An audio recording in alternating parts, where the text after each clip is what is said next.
जय सिया राम। आपके अपने चैनल धार्मिक कथाएं में एक बार फिर से आप सभी का बहुत बहुत स्वागत है।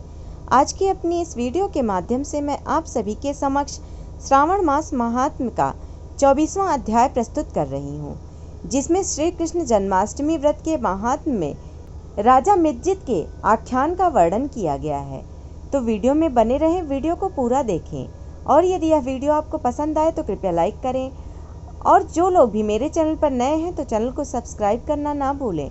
साथ ही बेल आइकन को भी प्रेस कर दें ताकि मेरी वीडियोस के नोटिफिकेशन आप सभी को मिलते रहें। और कमेंट बॉक्स में भगवान शिव का नाम भी अवश्य लें। ईश्वर बोले, हे ब्रह्मपुत्र, पूर्वकल्प में दैत्यों के भार से अत्यंत पीड़ित हुई पृथ्वी बहुत व्याकुल तथा दीन होकर ब्रह्मा जी की शरण में गई। उसके मुख से वृत्तांत सुनकर ब्रह्मा जी ने देवताओं के साथ क्षीर सागर में विष्णु के पास जाकर स्तुतियों के द्वारा उनको प्रसन्न किया। तब नारायण श्री हरि सभी देवताओं में प्रकट हुए और ब्रह्मा जी के मुख से संपूर्ण वृत्तांत सुनकर बोले, हे देवताओं, आप लोग डरे मत।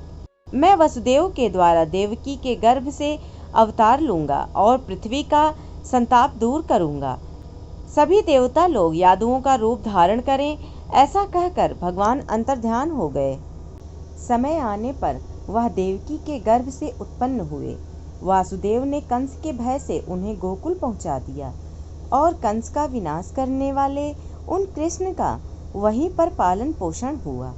बाद में मथुरा में आकर उन्होंने अनुचरों सहित कंस का वध किया। तब पूर्ववासियों ने आदर पूर्वक यह प्रार्थना की, हे कृष्ण, हे कृष्ण, हे महायोगिन, हे भक्तों को अभय देने वाले, हे देव, हे शरणागत वत्सल, हम शरणागतों की रक्षा कीजिए। हे देव, हम आपसे निवेदन करते हैं, इसे आप कृपा करके हम लोगों को बताएं। आपके जन्मदिन के कृत्य कोई भी नहीं जानता।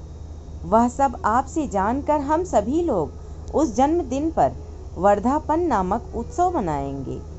अपने प्रति उनकी भक्ति, श्रद्धा और सौहार्द को देखकर श्री कृष्ण ने अपने जन्मदिन के संपूर्ण कृत्य को उनसे कह दिया।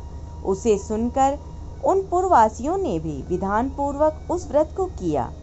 तब भगवान ने प्रत्येक व्रतकर्ता को अनेक वर प्रदान किए।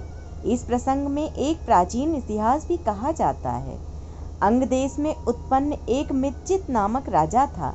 उसका पुत्र महासेन सत्यवादी था तथा सन्मार्ग पर चलने वाला था। सब कुछ जानने वाला वह राजा अपनी प्रजा को आनंदित करता हुआ उनका विधिवत पालन करता था। इस प्रकार रहते हुए उस राजा का अकस्मात दैवयोग से पाखंडियों के साथ बहुत काल पर्यंत साहचर्य हो गया और उनके संसर्ग से वह राजा अधर्म परायण हो गया। वह राजा वेद, शास्त्र तथा पुराणों की बहुत निंदा करने लगा और वर्णाश्रम के धर्म के प्रति अत्यधिक द्वेष भाव से युक्त हो गया। हे मुनिश्रेष्ठ, बहुत दिन व्यतीत होने के पश्चात काल की प्रेरणा से वह राजा मृत्यु को प्राप्त हुआ और यमदूतों के अधीन हो गया। यमदूतों के द्वारा पास में बांधकर पीटते हुए यमराज के पास ले जाते हुए वह बहुत पीड़ित हुआ।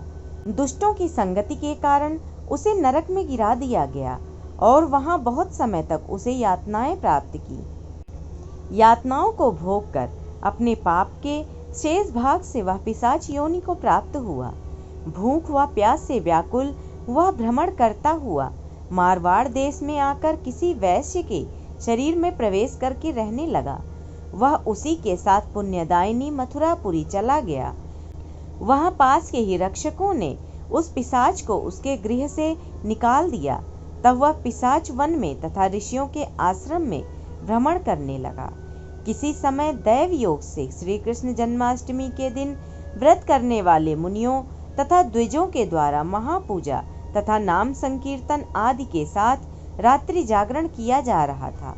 वहां पहुंचकर उसने विधि पूर्वक सब कुछ देखा और श्रीहरि की कथा का श्रवण किया। इससे वह उसी क्षण पाप रहित, पवित्र तथा निर्मल मन वाला हो गया।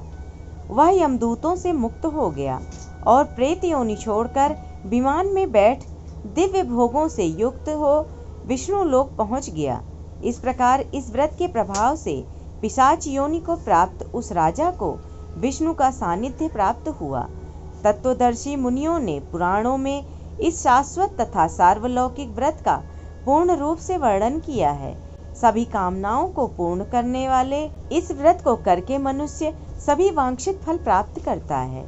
इस प्रकार जो कृष्ण जन्माष्टमी के दिन इस शुभ व्रत को करता है, वह इस लोक में अनेक प्रकार के सुखों को भोग कर शुभ कामनाओं को प्राप्त करता है।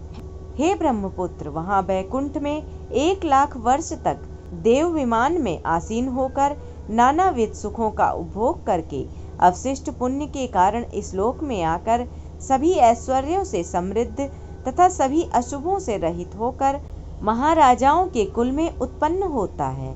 वह कामदेव के समान स्वरूप वाला होता है।